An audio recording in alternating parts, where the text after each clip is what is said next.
आणि कशा पद्धतीनं आपल्याच बगलबच्च्यांना ताब्यात राहिली पाहिजे बँक, यासाठी सर्व साम दाम दंडभेद या सर्व मार्गाचा अवलंबन करून ही बँक आपल्या ताब्यात ठेवण्याचा देशमुख आणि देशमुख कंपनीने हा प्रयत्न केला. आणि ते अनेक वर्ष सत्तेत मुख्यमंत्री मंत्री असे असल्यामुळं तो त्यांचा प्रयोग यशस्वी झालेला आहे. काय करणार आहेत औषधाचे आमदार, काय करणार आहेत निलंगेचे आमदार, काय करणार आहेत अहमदपूरचे आणि उदगीरचे आमदार, या सगळ्यांनी मिळून ही बँक शेतकऱ्यासाठी राबली पाहिजे यासाठी प्रयत्न करणं गरजेचं आहे. की अजितमध्ये गुण आहेत नेतृत्वाचे, पण यांच्या वागणुकीचे परिणाम आमच्यासारख्याच्या आजही डोक्यात आहेत की ह्यांनी आम्ही एवढं करून आमच्यासाठी काय केलं आणि त्याचे दुष्परिणाम त्या लेकराच्या भवितव्यावर होत आहेत.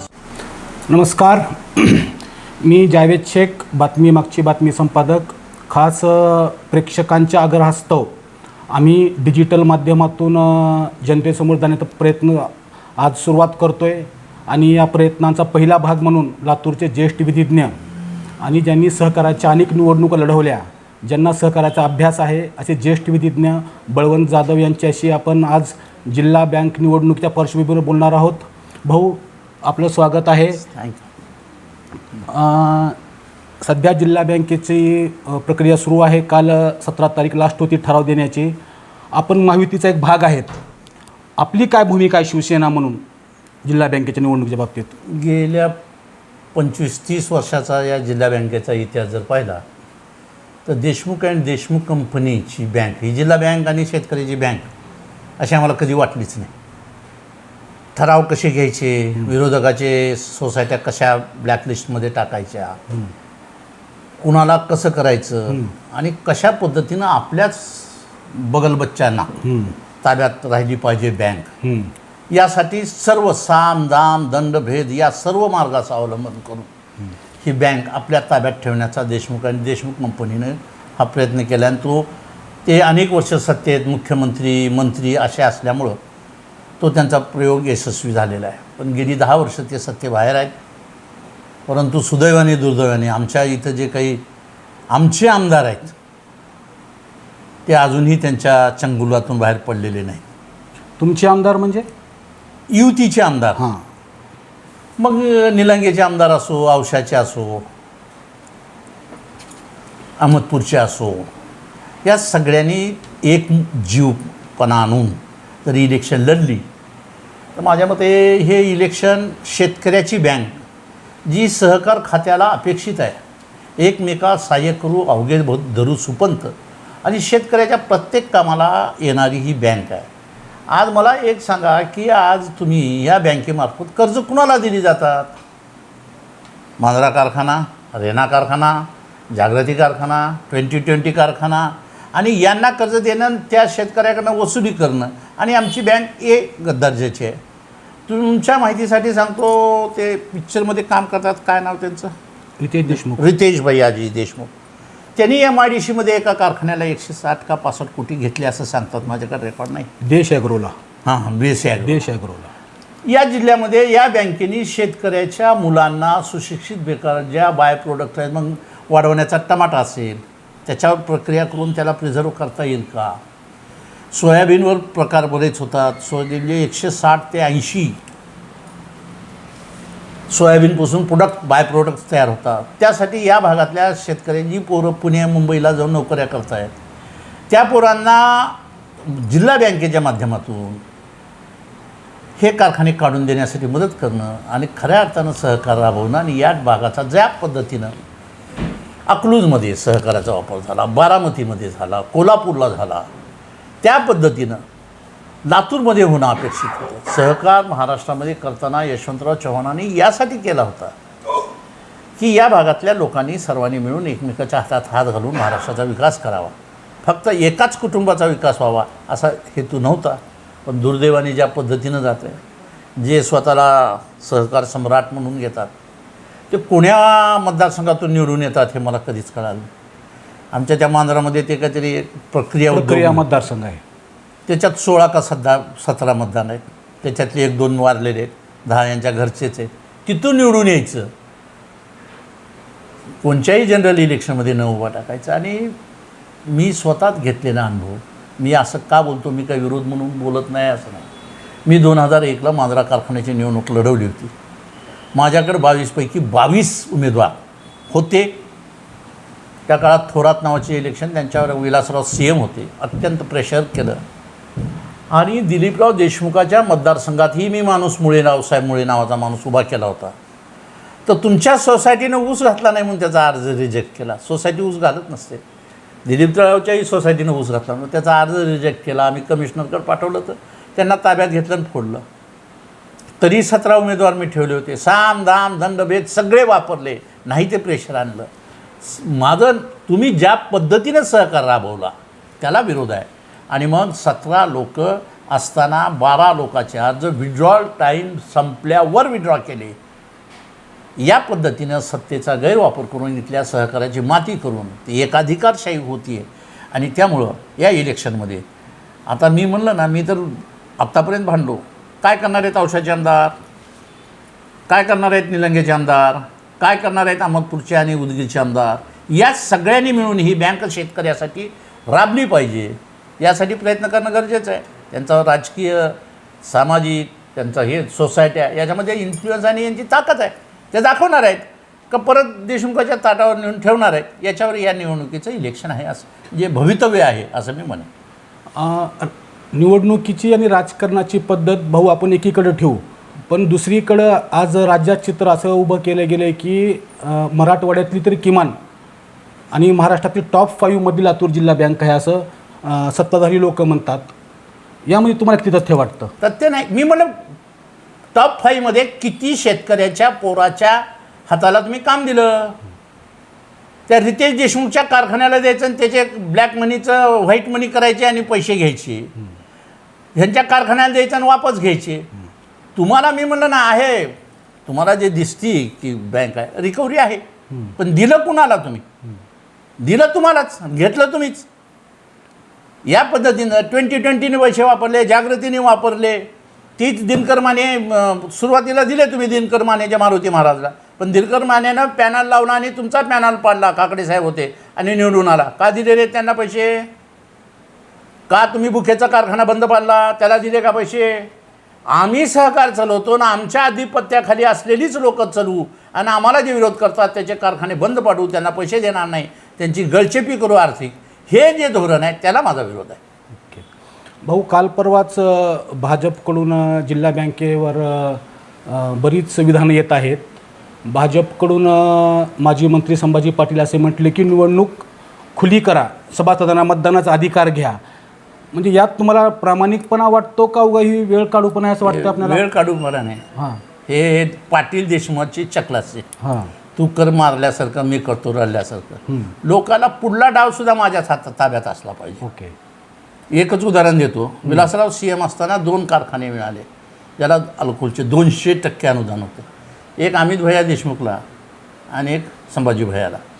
संभाजी भैयाची निर्मितीची देशमुखांनी शिवाजीराव पाटील निलंगेकरला खतम करण्यासाठी केलेली आहे, त्यांच्या सपोर्टवर झालेली. आणि हे बोलतात जोरात, वागतात ना, दाखवा ना. मी काय म्हणतो, आता बोललेत ना, निलंग्याचा DCCचा उमेदवार गेली 15 वर्ष तुमच्या ताब्यात आहे ना तालुका, आणा निवडून, भाजप सेनेचा आणा निवडून.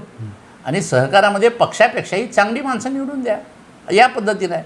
हे बोलतात त्याप्रमाणे वागत नाहीत. औषधाच्या आमदाराने तर परवाच कुठंतरी सांगितलं, साहेब सहकाराच्या बाबतीत आम्ही तुमच्यावर आहोत. आमचे बाबासाहेब पाटील तिने सहकार मंत्री आहेत, सहकार मंत्री आहेत, पण इथल्या जिल्ह्यामध्ये ते देशमुखाच्या शब्दाबाहेर नाहीत असं मला वाटतंय. आणि त्यामुळं आहे या सगळ्या आमदारांनी या जिल्ह्यामध्ये अमित भैया सोडले काँग्रेसचे, तर बाकी सगळे युतीचे आहेत ना. हो, तेच म्हणतो मी, सगळे युतीचे आहेत. मग हे काय, ह्या सगळ्यांनी मिटिंग करणं, बोलवणं, बसवणं. उदगीरचं मी पाहतो, संजय बनसोडेंनी सांगायचं. अहमदपूर माझ्याकडे लागलं, बाबासाहेबांनी सांगायचं. औसा मी बघतो, हे अभिमन्यूनं सांगायचं. रेणापूर आणि लातूर ग्रामीण मी बघतो असं रमेशनी सांगायचं, रमेश कराडाने. आणि संभाजी भैयाने नेतृत्व करायचं. बँक मी आणतो, मी निलंग्या माझी मंत्री आहे. काय होत नाही? असं होत नाही, कारण हे दाखवायचे खायचे दात वेगळे आहेत, दाखवायचे दात वेगळे आहेत. हे तलवारी फिरवितात आणि युद्ध लागलं की मॅन करतात. असा माझा आजपर्यंतचा अनुभव आहे.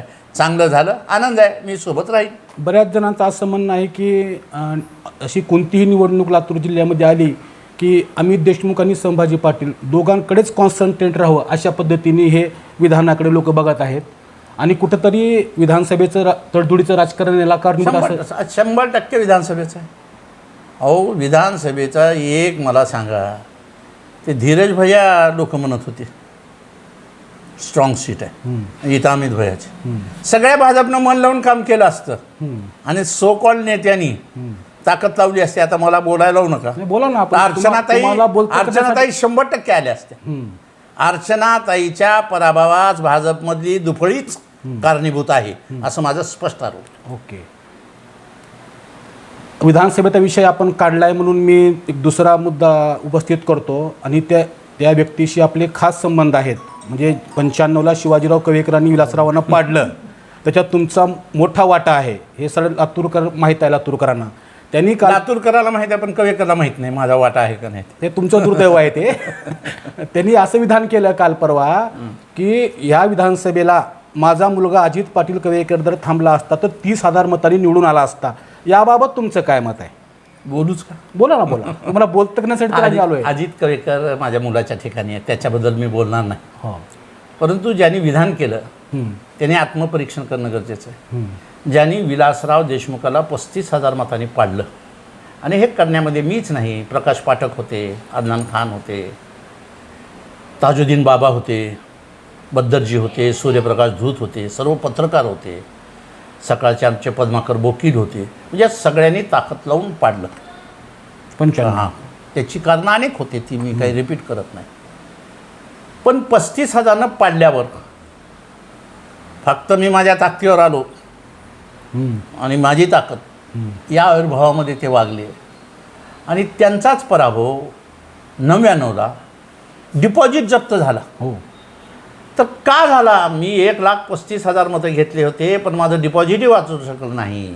विलासरावचा मी पराभव का झाला याचं कधीतरी अंतर्मुख होऊन स्वतः आत्मपरीक्षण करणं गरजेचं. त्याच्यानंतर 2004ला त्यांचा पराभव झाला. पुन्हा बाजार समितीत ते स्वतः ते बाजार समितीला ते पडलेच होता. ते उलट मी सांगतो की अजितमध्ये गुण आहेत नेतृत्वाचे, पण यांच्या वागणुकीचे परिणाम आमच्यासारख्याच्या आजही डोक्यात आहेत की ह्यांनी आम्ही एवढं करून आमच्यासाठी काय केलं आणि त्याचे दुष्परिणाम त्या लेकराच्या भवितव्यावर होत आहेत असं माझं स्पष्ट मत आहे. अजित फिरतोय, बोलतोय, ताकदीनं करतोय, त्याच्या घरामध्ये त्याने टीमवर्क उभा केलं आहे.